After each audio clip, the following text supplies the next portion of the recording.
Assalamualaikum warahmatullahi wabarakatuh.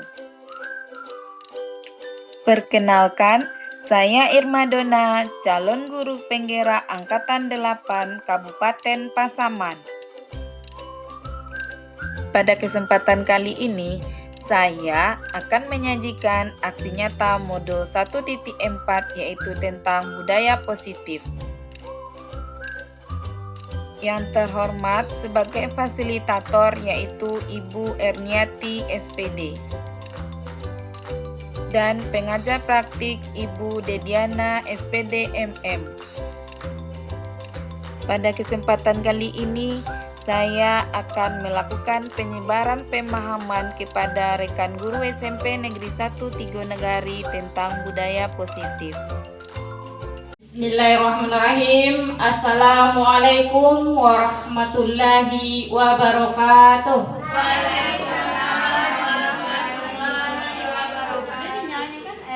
Alhamdulillahi wa kafah, wassalatu wassalamu ala nabiyil mustafa wa ala alihi wa sahbihi wa man ihtada. Faqalallahu ta'ala fil Qur'anil Karim, a'udzu billahi minasy syaithanir rajim. Bismillahirrahmanirrahim. Qul huwallahu ahad, Allahus samad, lam yalid wa lam yulad wa lam yakul lahu kufuwan ahad. Shadaqallahul azim wa sadaqa nabiyul karim walhamdulillahi rabbil alamin. Yang terhormat Bapak Ibu SMP Negeri 1 Tigonegari,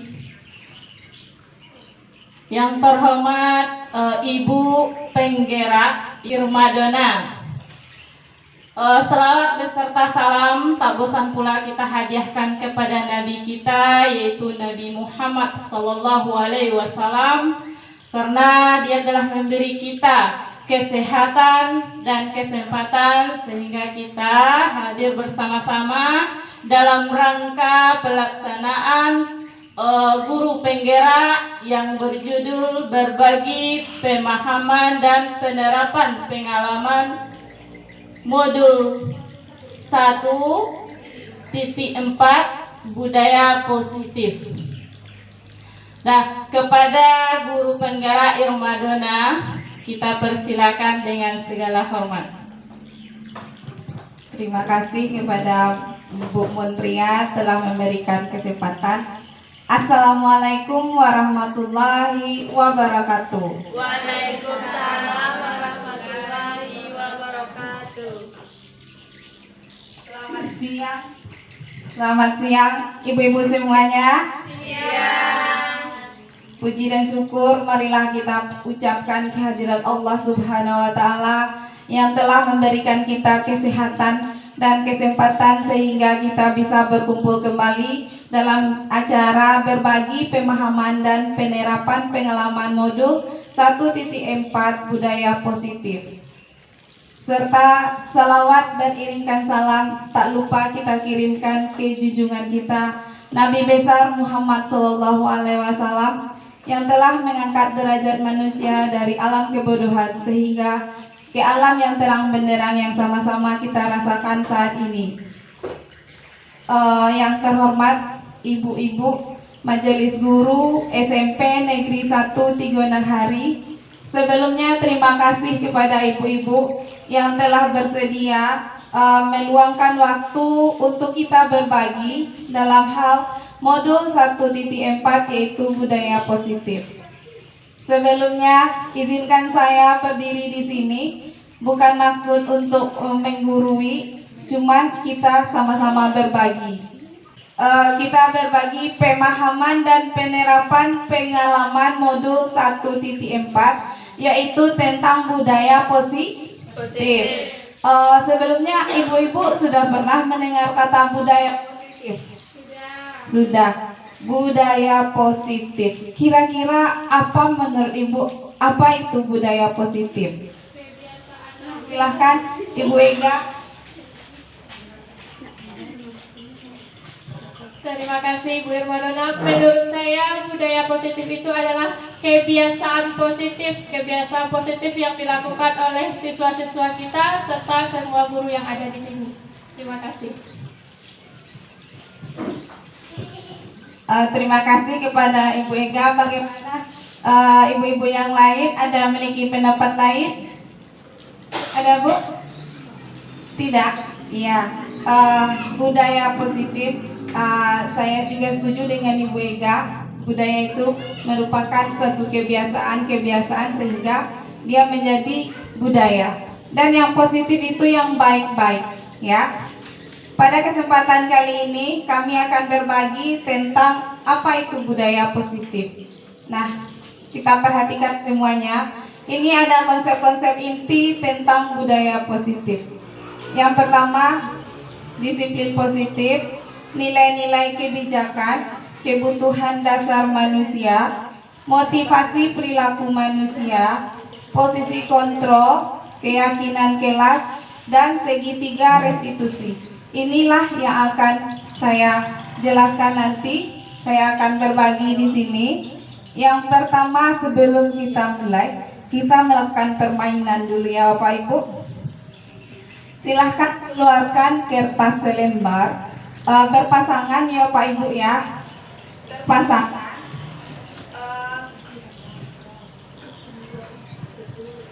Yang pertama, pasangannya, yang satu membuat catatan, yang satu lagi tidak ya. Pasangannya satu membuat kertas, di sana ditulis benda kesayangan. Benda kesayangan. Satu saja ya, pasangan yang pertama membuat benda kesayangan di dalam kertas. Bisa Ibu? Ya, benda kesayangan. Ini ada permainannya. Benda kesayangan, coba tulis apa kira-kira benda kesayangan. Boleh nama, boleh gambar. Iya, nama boleh. Kesayangan. Sudah Bapak Ibu? Sudah Ibu ya? Nah, yang sudah dibuat tadi coba digenggam sekuat mungkin. Genggam ya, digenggam. Dan teman yang satu lagi, coba rayu ibu tersebut atau bagaimana supaya dia membuka. Yang satu lagi mempertahankan, yang satu lagi berusaha merayu, membujuk. Coba silakan. Silakan ibu-ibu, mau dipaksa untuk membukanya atau diapakan? Bagaimana ibu-ibu? Yang satu mempertahankan, jangan sampai kesayangan kita itu diambil oleh orang. Yang satu lagi berusaha untuk merayu, membujuk.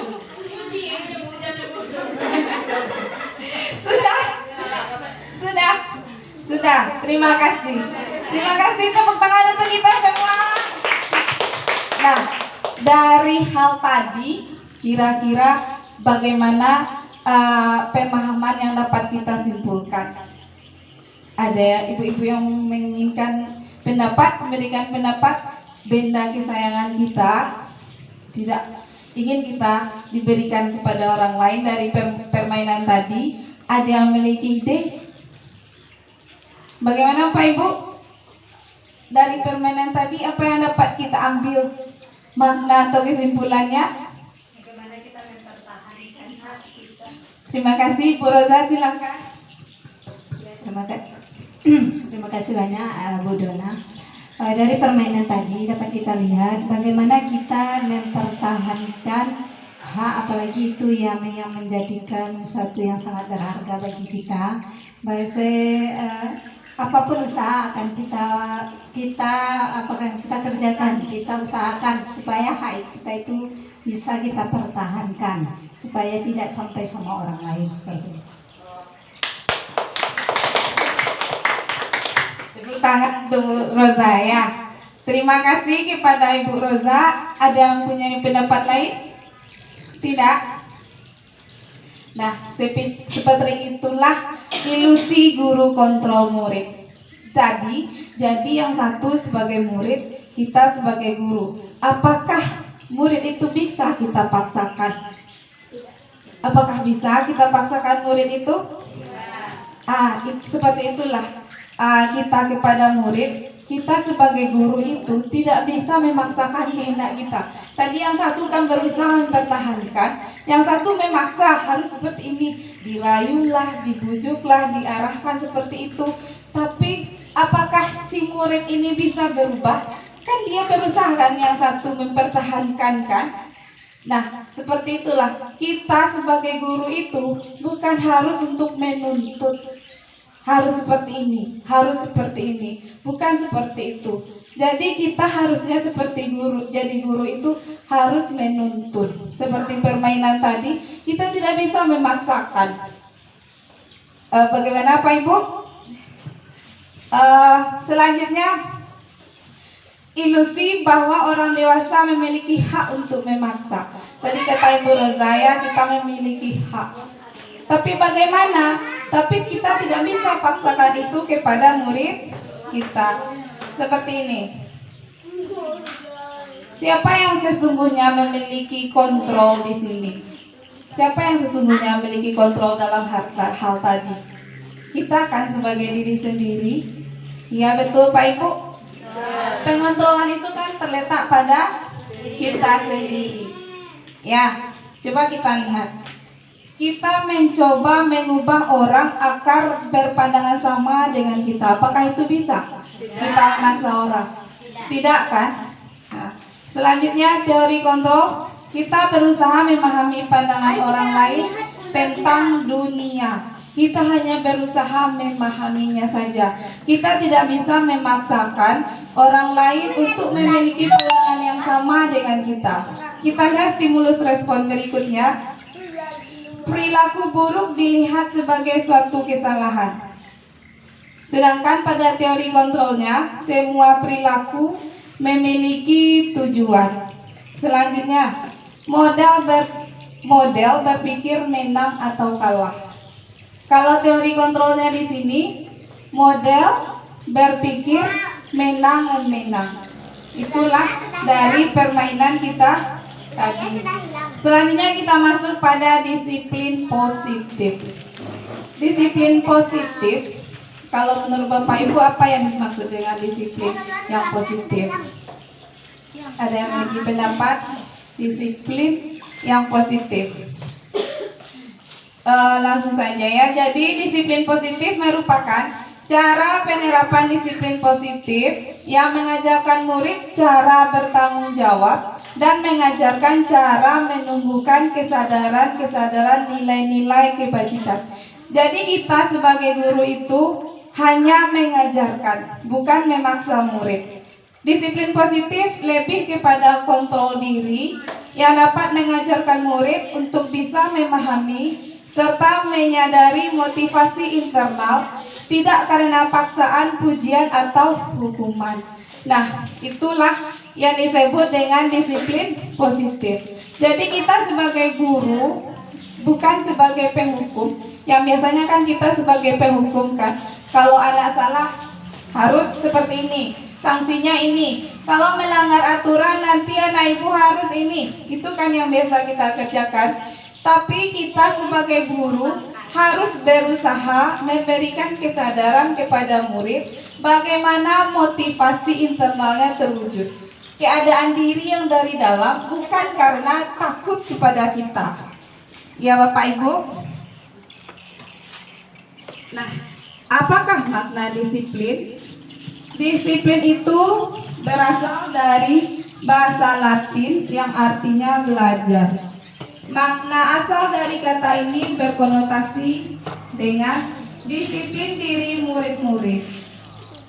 Disiplin diri murid membuat orang menggali potensinya menuju sebuah tujuan apa yang dia hargai. Namun dalam budaya kita, makna kata disiplin telah berubah menjadi sesuatu yang dilakukan seseorang pada orang lain untuk mendapatkan kepatuhan.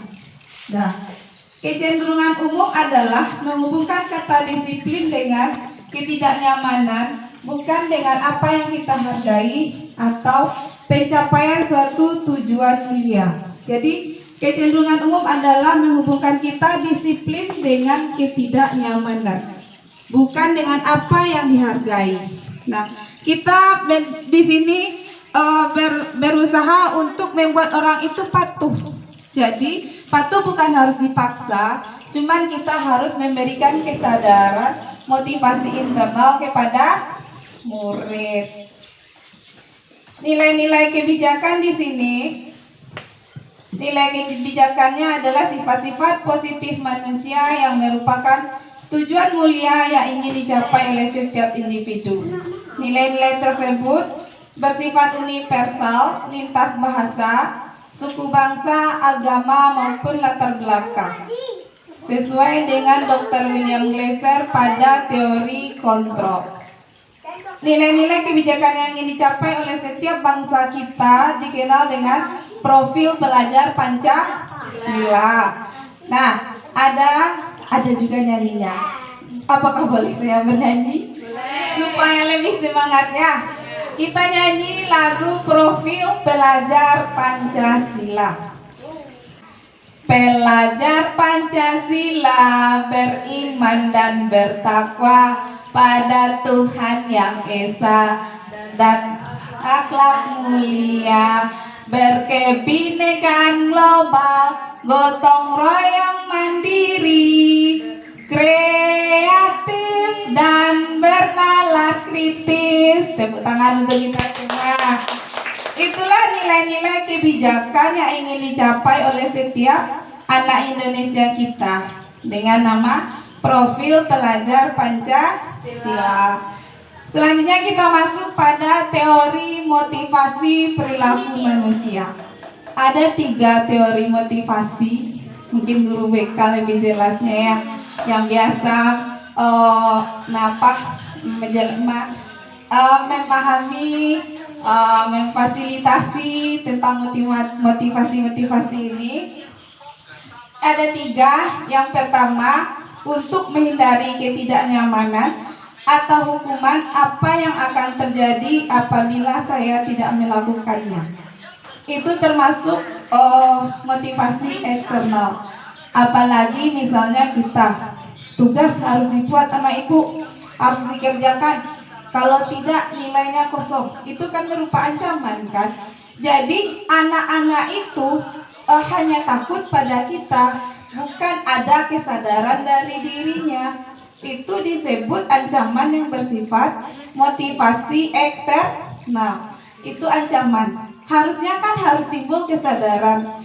Anak itu sendiri yang mengerjakan tugas, tidak karena paksaan dari kita. Itu yang disebut motivasi eksternal. Atau untuk mendapatkan imbalan dari orang. Nah, misal ada kita, baiklah anak-anak ibu ada hadiah, kado, ini permen. Siapa yang bisa mengerjakan tugas ini, ibu akan berikan 1 permen. Ya, itu salah satu bentuk motivasi, dorongan dari kita supaya anak tersebut mengerjakan tugas. Betul apa tidak? Betul. Ya, nah kita berusaha bagaimana ya anak tersebut bisa tampil, bisa berani. Jadi kita memberikan suatu hadiah.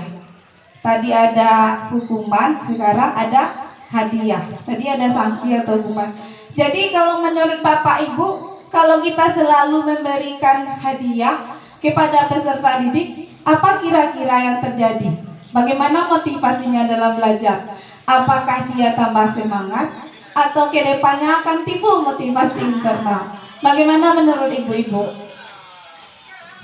Silahkan Bu Watnawati.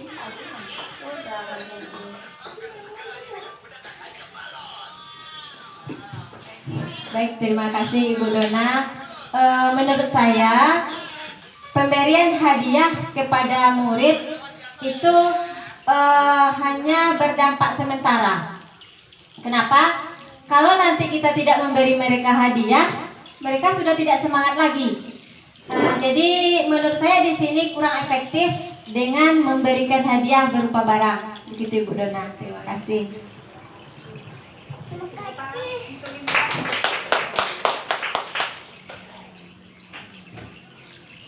Ada ibu-ibu yang lain memiliki pendapat?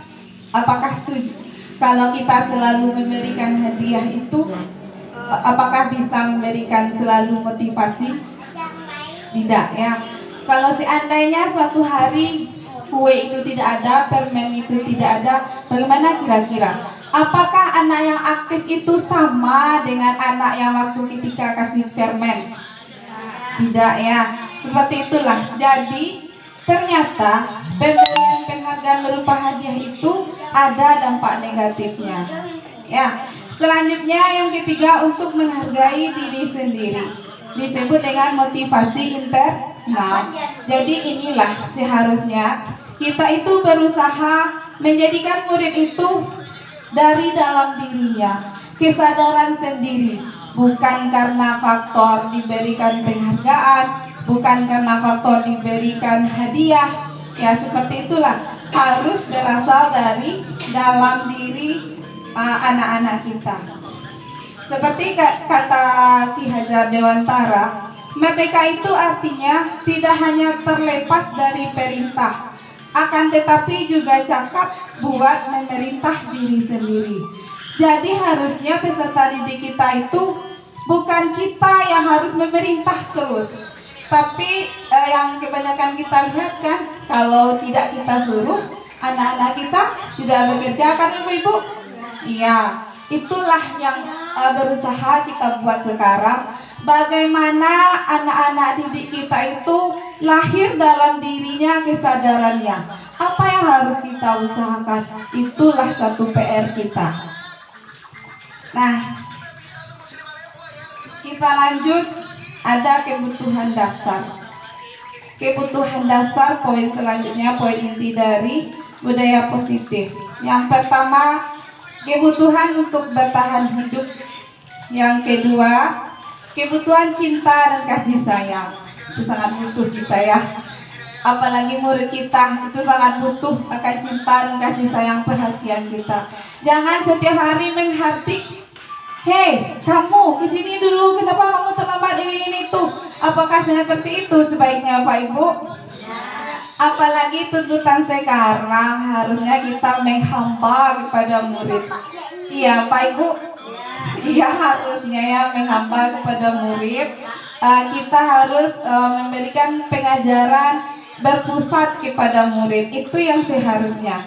Selanjutnya, kebutuhan kebebasan. Yang keempat, kebutuhan kesenangan. Dan yang kelima, kekuasaan. Seseorang yang tidak memenuhi kebutuhan yang cara positif, dia bisa melanggar peraturan atau melakukan hal-hal yang tidak sesuai dengan nilai-nilai kebijakan. Jadi ketika kelima kebutuhan itu tidak terpenuhi, maka apa yang akan terjadi? Mereka melakukan hal-hal yang tidak sesuai dengan nilai-nilai kebijakan yang kita ajarkan. Selanjutnya, poin selanjutnya, teori motivasi, hukuman, dan penghargaan. Motivasi perilaku manusia terjadi biasanya untuk mendapatkan pujian atau penghargaan. Yang kedua, untuk menghindari hukuman dan ketidaknyamanan. Dia melakukan sesuatu itu harus dari pujian.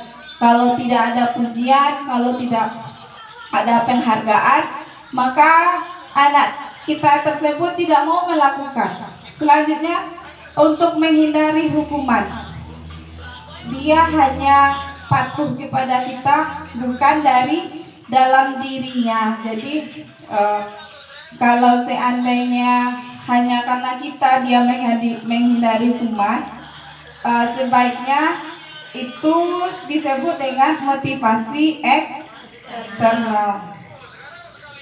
Untuk menjadi orang yang mereka inginkan dan menghargai diri sendiri dengan nilai-nilai yang mereka percayai. Jadi anak-anak kita itu dia harus berasal dari dalam dirinya, menginginkan dan menghargai diri sendiri. Nah, ini yang seharusnya yang ada pada diri siswa kita, yaitu motivasi yang berasal dari dalam diri. Ini selanjutnya, yang paling menarik. 5 posisi kontrol guru, 5 posisi kita. Yang pertama sebagai penghukum, yang merah itu Bapak Ibu sebagai penghukum. Selanjutnya pembuat orang merasa bersalah, ada sebagai teman, ada sebagai pemantau, dan ada sebagai manajer. Biasanya kita sebagai apa Bapak Ibu? Kita biasanya sebagai penghukum Bapak Ibu. Iya, setuju. Kalau tidak buat PR, silahkan keluar. Iya. Kalau tidak pakai sepatu, pakai sendal, silahkan taruh sendalnya di sini. Kamu tidak boleh memakai sendal ini ke dalam kelas. Biasanya seperti itu kan Bapak Ibu? Iya, biasanya ya. Kalau tidak ada tugas, kamu akan jadi ini. Itu biasanya. Itu yang disebut sebagai penghukum. Ada posisi guru, pembuat orang merasa bersalah. Itu contohnya berceramah dan mengatakan harusnya ibu kecewa. Biasanya kan contoh saya ternyata sifatkan itu kan tinggal kelas ya Bapak Ibu. Padahal waktu kelas 7 itu kalau belajar dengan saya anaknya pintar. Tadi saya bertanya, Fatkan, kamu tinggal kelas? Iya Bu. Kenapa seperti itu? Ibu merasa kecewa kamu seperti itu. Apa jawaban Fatkan? Saya jarang masuk Bu. Itu jawabannya. Itu salah satu contoh pembuat orang merasa bersalah. Selanjutnya sebagai teman. Ada guru yang seperti sebagai teman. Kalau kita sebagai guru sekarang, sebagai teman, bagaimana menurut Bapak Ibu? Apakah lebih cocok sebagai teman kita? Tidak. Ada yang punya pendapat kenapa tidak cocok sebagai teman? Bisa jadi kan? Hai bro, Bu Dona, mungkin misalnya seperti itu kalau kita sebagai teman kan. Jadi mereka tidak ada lagi menyayangi kita. Mereka tidak ada lagi menghormati kita. Nah itulah yang sebagai teman. Selanjutnya sebagai pemantau. Contoh kalau sebagai pemantau, kamu tadi tidak buat PR ya? Iya Bu. Sini silakan. Ibu tunggu di kantor, harus dikerjakan depan Ibu ya. Jadi guru itu sebagai pemantau di sini. Nah selanjutnya posisi selanjutnya sebagai manajer. Inilah yang lebih baik. Kita sebagai guru, posisi manajer ini yang baik. Ya. Contohnya dia mengajukan pertanyaan-pertanyaan. Ya, apa yang kita yakini, apa yang bisa kau kerjakan untuk memperbaiki masalah ini? Contoh, kalau Ibu BK bisa kami mendapatkan satu masalah, bagaimana cara menyelesaikan masalah? Contohnya misalnya anak yang berkelahi, bagaimana Bu menyelesaikannya? Terima kasih. Untuk menyelesaikan anak bermasalah, pertama kita pertemukan anak itu tiga mata, pihak 1, pihak 2. Kemudian ada nanti yang kita sebagai manajernya. Kalau dibutuhkan nanti ada nanti saksi lain. Kalau dibutuhkan kita dampingkan, kita hadirkan saksi untuk melihat kejadian itu. Ya, kita kita jelajahi, kita tanya satu persatu. Nanti setelah dapat nanti masalahnya, siapa yang memulai apa masalahnya, dan kita beri nasihat. Begini seharusnya. Kalau begini terus akan terjadi berkelahi lagi. Jadi kita arahkan, tahu dia kesalahannya, penyebabnya berkelahi seperti itu. Kita sadarkan bahwa dia akan nanti tidak mengulangi lagi atau mengontrol emosinya untuk yang akan datang. Jadi kita menyadarkan dia, mengenal dirinya, mengenal masalahnya. Penyebab masalah berkelahi tadi apa? Kita berharapkan anak ini nanti mandiri setelah itu, bahwa ini dilakukannya akan terjadi berkelahi lagi. Jadi kita mengharapkan anak itu nanti mandiri. Tidak hanya selalu diselesaikan baru selesai, tapi dia hendaknya diri anak itu bisa mencegah supaya tidak terjadi lagi berkelahi tersebut. Jadi manajemen dan dibutuhkan juga administrasi dalam pengelolaan. Sekian, Bu. Terima kasih kepada Bu Yuni, tepuk tangan dulu. Ya, itulah tahap-tahap. Berarti penyelesaian masalah oleh guru BK kita sudah melaksanakan posisi manajer, tidak langsung menghukum saja ya. Nampak anak berkelahi langsung dihukum, tidak ya guru BK ya. Ya. Kita tidak akan menyebutkan anak. Semua ini salahnya dinyatakan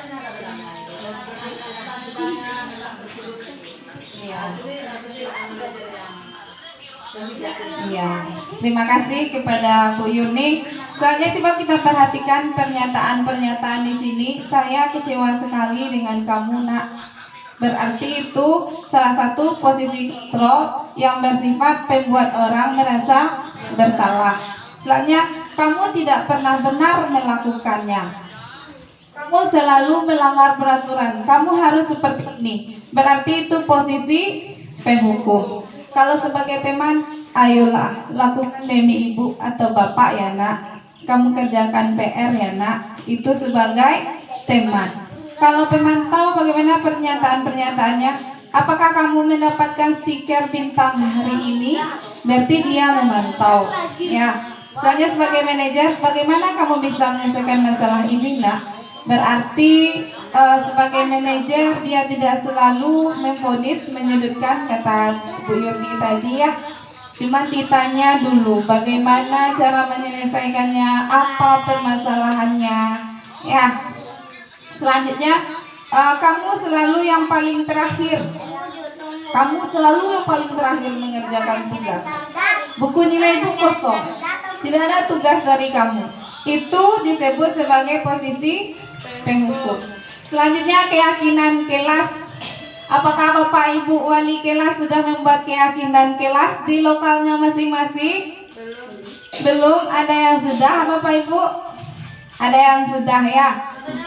Iya Bu.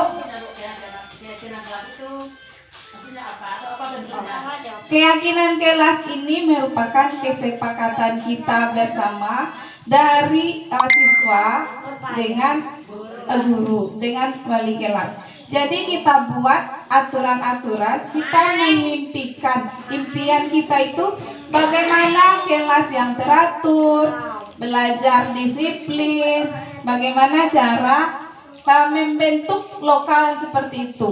Jadi kita minta ide dari murid-murid kita itu, kita minta ide-idenya. Contoh misalnya, Bu, kalau masuk Bu capek Bu.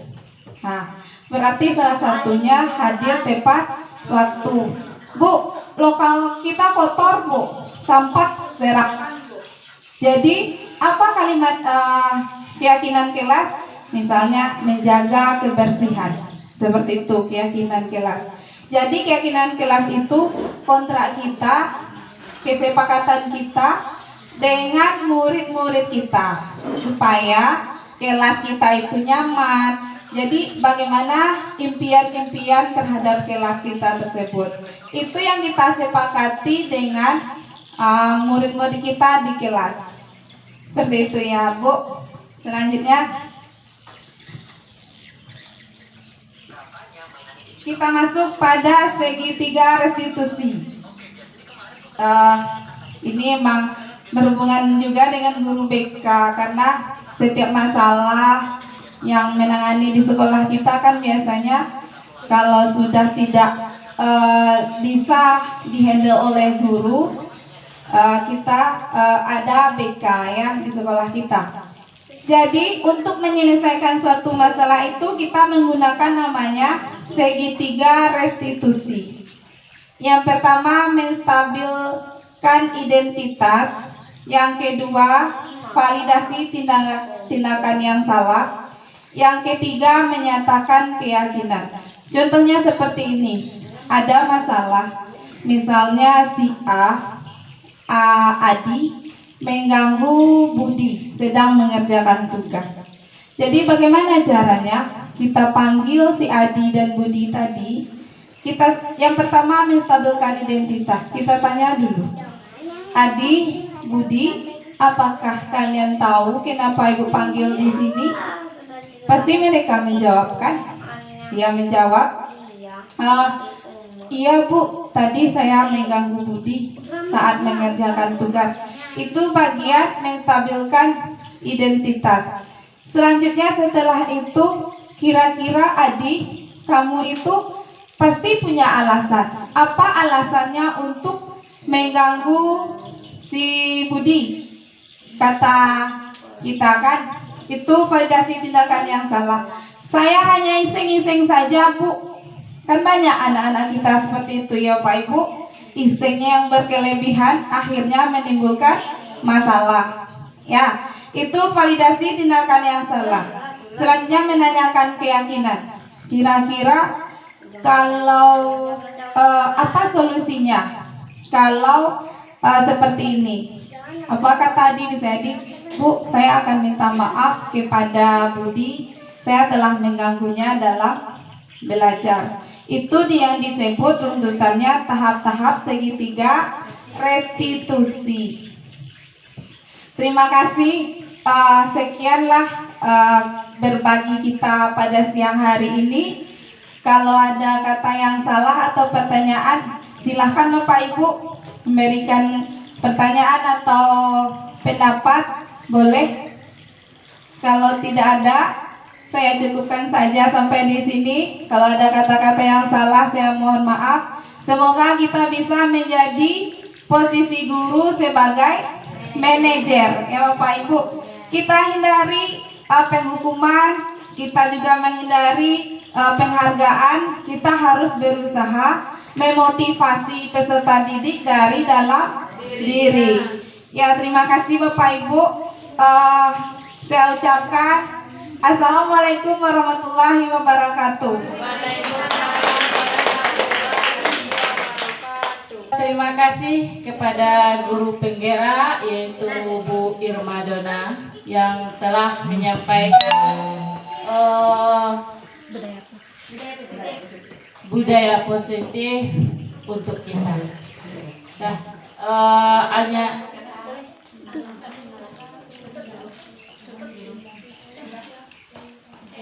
saya sebagai moderator mohon izin kalau ada salah dan janggal, saya mohon maaf. Saya sudahi, wabillahi taufiq wal hidayah. Wassalamualaikum warahmatullahi wabarakatuh.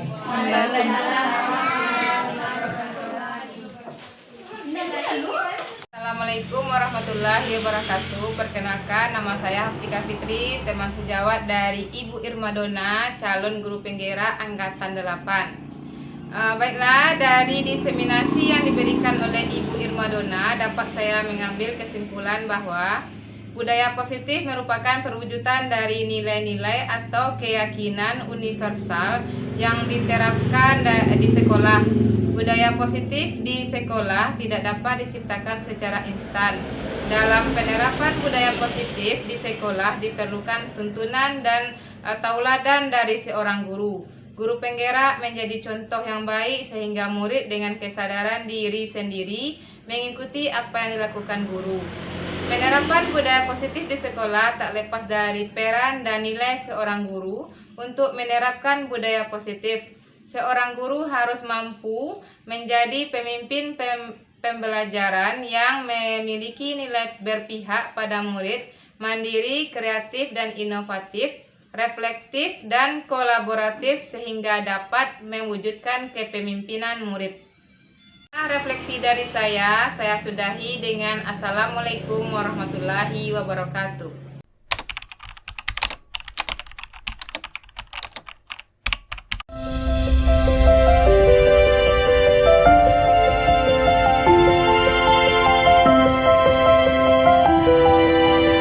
Assalamualaikum warahmatullahi wabarakatuh.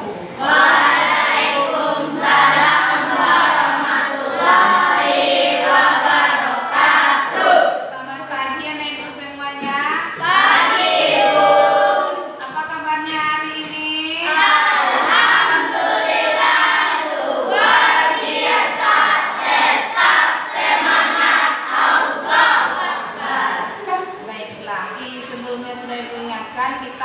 buat kesepakatan supaya kelas kita itu teratur, disiplin. Nah, untuk itu kira-kira apa saja impian-impian anak ibu?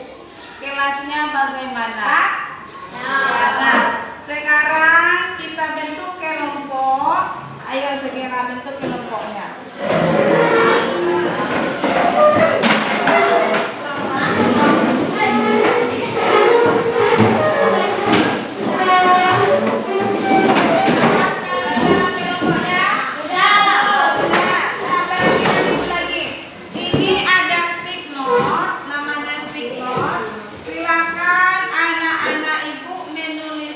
Kira-kira impiannya menginginkan kelas seperti apa?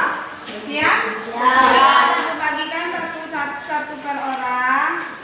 Isi di sana menginginkan kelasnya seperti apa ya? Ya. Mari kita diskusikan kelas impiannya yang seperti apa yang diinginkan.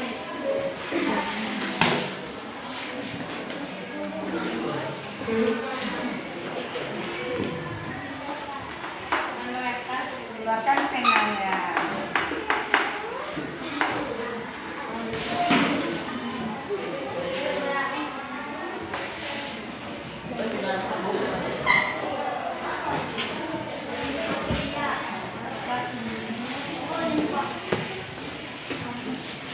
Silakan tulis ya.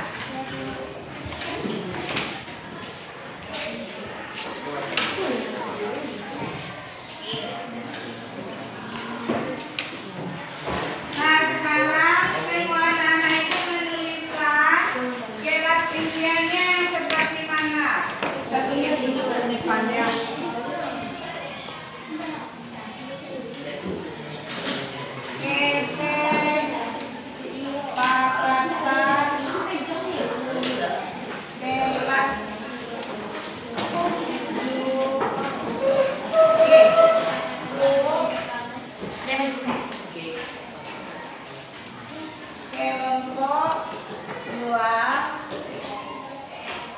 kelompok 3, kelompok 4,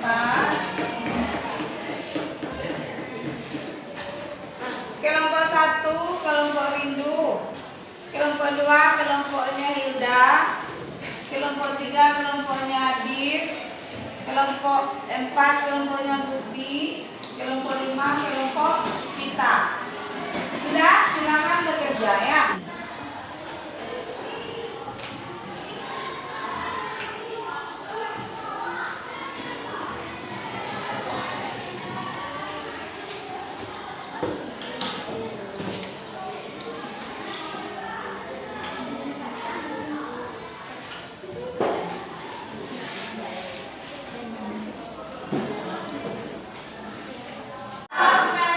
Silakan kita tempelkan ke depan jawaban anak-anak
Ya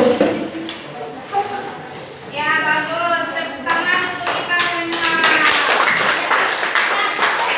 Kelompok 1 dulu. Kelompok 1, jawabannya tidak boleh berkelahi, tidak boleh melawan kepada guru, tidak boleh makan sambil belajar, tidak boleh berkata kotor, tidak boleh mencoret dinding sekolah. Itu yang kelompok 1. Tambahannya tidak boleh cabut, tidak boleh makan di dalam kelas saat pembelajaran. Tambahannya yang di sini kelompok 2 ditambah selain ini menjaga kebersihan kelas. Tidak boleh berbicara jika guru menerangkan. Lanjut, tidak boleh melanggar aturan kelas. Ya. Kelompok 3, apa tambahannya? Hampir sama. Tidak boleh cabut. Hanya kelompok 4 tambahannya tidak boleh berisik di kelas. Tidak boleh memalak. Tidak boleh merokok. Tambahannya ya. Selanjutnya kelompok 5, kehadiran harus 90% atau minimal 2 kali. Tidak boleh buang sampah di dalam kelas. Berpakaian rapi sesuai aturan sekolah. Begitu banyak kelas impian kita. Jadi, mari kita simpulkan bersama. Kira-kira dari sekian banyak kesepakatan kelas ini, yang mana yang sesuai? Contoh, tidak boleh keluar masuk, berarti kita ganti menjadi hadir tepat waktu. Ya, bagus. Kesepakatan kelas kita pertama, hadir tepat waktu. Kita lihat lanjutannya. Tidak boleh melawan kepada guru, tidak boleh mengganggu teman. Berarti kesepakatan kelas kedua kita ubah kalimatnya menjadi menghormati dan ya, menghormati sesama teman dan guru. Berarti kita harus saling menghormati dan menghargai sesama teman dan guru. Kita lanjut. Yang ketiga, ada aturan-aturan kelas tadi ya. Berarti harus mengikuti aturan kelas dan aturan sekolah. Lanjut, kita lihat yang keempat. Apa yang keempat? Tadi ada sopan dan ada santun. Jadi yang keempat kita budayakan program 5S. Apa itu 5S? Senyum, salam, sapa, sopan, dan santun. Bagus, sudah berapa kesepakatan kelas kita? Ada 4. Lanjut kita lihat yang kelima. Yang kelima tadi ada yang membuat berarti membersihkan kelas, dilarang membuang sampah di kelas. Berarti itu menjaga apa? Menjaga kelas. Bagus. Yang keenam apa lagi? Yang keenam ada yang menyatakan harus rapi ya. Apa dalilnya? Coba dalilnya? Berpakaian rapi sesuai aturan sekolah. Ya bagus. Berpakaian rapi sesuai aturan sekolah. Kita ulang bersama. Kesepakatan kelas kita sudah terbentuk. Jadi dapat kita simpulkan kesepakatan kelas 7G. Yang pertama apa? Hadir tepat waktu. Yang kedua apa? Menghormati dan menghargai guru dan teman. Yang ketiga apa? Ikuti peraturan kelas dan boleh peraturan sekolah. Yang keempat apa? Kebiasaan 5S.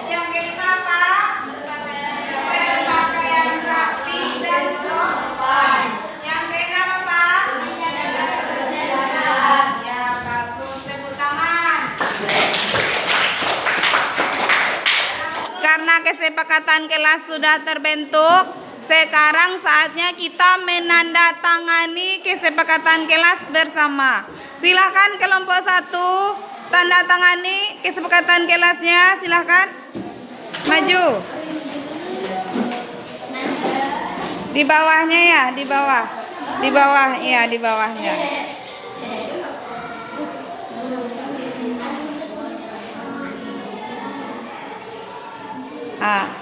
Langsung. Buat di bawah. Terserah ya. Yang lain perhatikan. Boleh nama panggilan, boleh nama panjang. Dah, kelompok 2.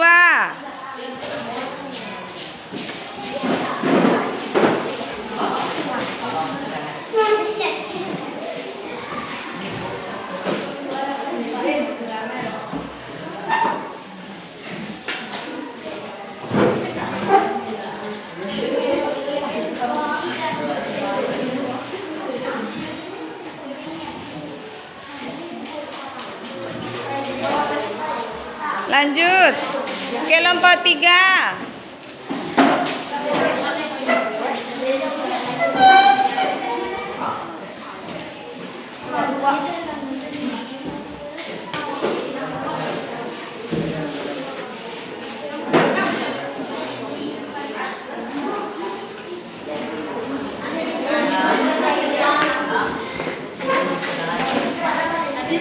Lanjut, kelompok 4. Silakan kelompok 4.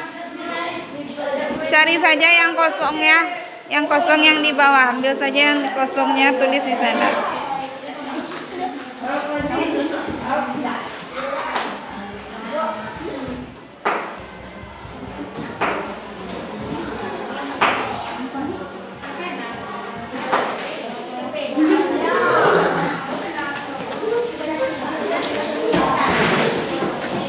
Posisi yang kosong saja ambil.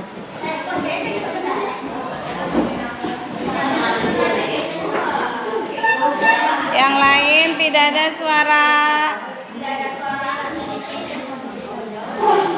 Nah, bagus. Silakan selanjutnya kelompok 5. Silakan ke depan kelompok 5.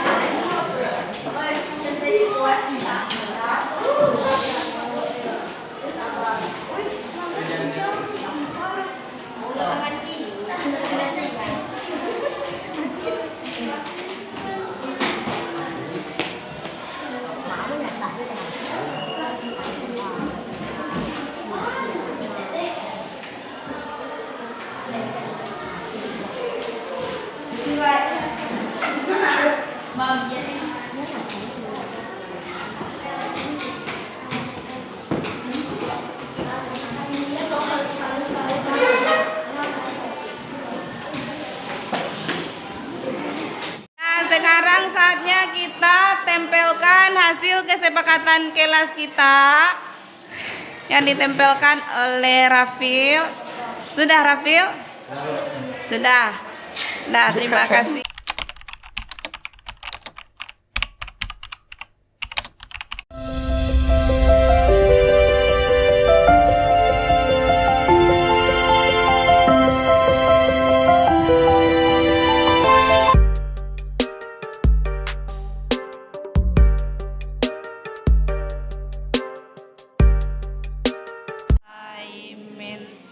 Ya Aziz, ya Jabbar.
ini Ibu akan tanya satu-satu dulu ya. Sekarang pada Alam dulu.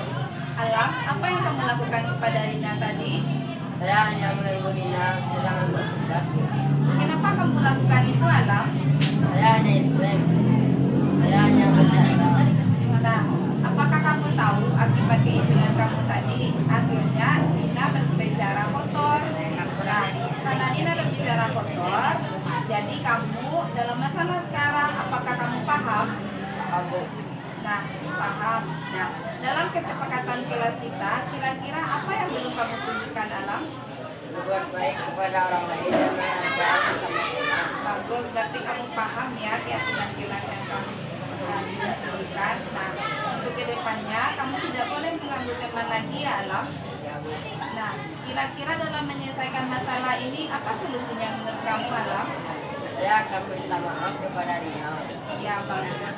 Dan kamu harus berjanji tidak akan mengulangi lagi ya. Ya, bagus. Nah, sekarang coba kalian bermaafan. Selamat kepada Dina dan minta maaf kepada Dina. Ya, bagus. Karena sekarang kalian sudah bersalaman dan minta maaf dan jadi tidak akan mengulangi lagi ya. Apakah Dina sudah memaafkan Alam? Ya, bagus. Sekarang berdiri masuk ke kelas.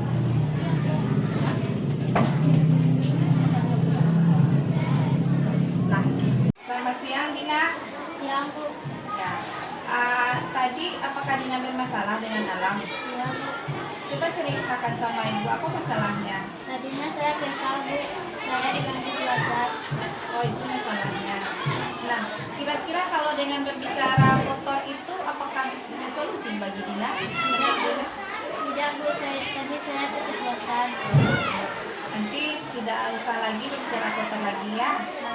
Nah, kira-kira kesepakatan kelas yang mana yang belum Dina tunjukkan? Kita harus saling menghargai sesama teman. Nah, ya, bagus. Berarti Dina tahu kesepakatan yang Dina tunjukkan yang belum Dina tunjukkan itu kita harus menghargai sesama teman ya. Nah, kira-kira untuk solusi penyelesaian masalahnya seperti apa menurut Dina? Saya tidak akan mengulanginya lagi, Bu. Janji? Ya, bagus. Dina tidak boleh lagi. Dina sudah berjanji untuk tidak mengulangi. Nah, itu solusinya. Dan sekarang semua masalah sudah selesai. Silakan Dina masuk ke kelas ya. Kembali belajar ya. Assalamualaikum warahmatullahi wabarakatuh. Perkenalkan, nama saya Dina, kelas 9 SMPN 1 Tigo Nagari. Saya telah berdiskusi dengan Bu Dona tentang permasalahan saya yang berkata kotor. Dan saya menyadari bahwa berkata kotor itu tidak boleh dan saling menghargai sesama teman. Terima kasih. Assalamualaikum warahmatullahi wabarakatuh. Assalamualaikum warahmatullahi wabarakatuh. Perkenalkan, nama saya Muhammad Aldemi, kelas 9 SMP 1 Tigo Nagari. Saya telah berdiskusi sama Ibu Dona tentang permasalahan saya mengganggu Dina sedang membuat tugas. Saya menyadari bahwa mengganggu teman itu tidak baik. Saya harus menghargai sesama teman. Terima kasih. Wassalamualaikum warahmatullahi wabarakatuh.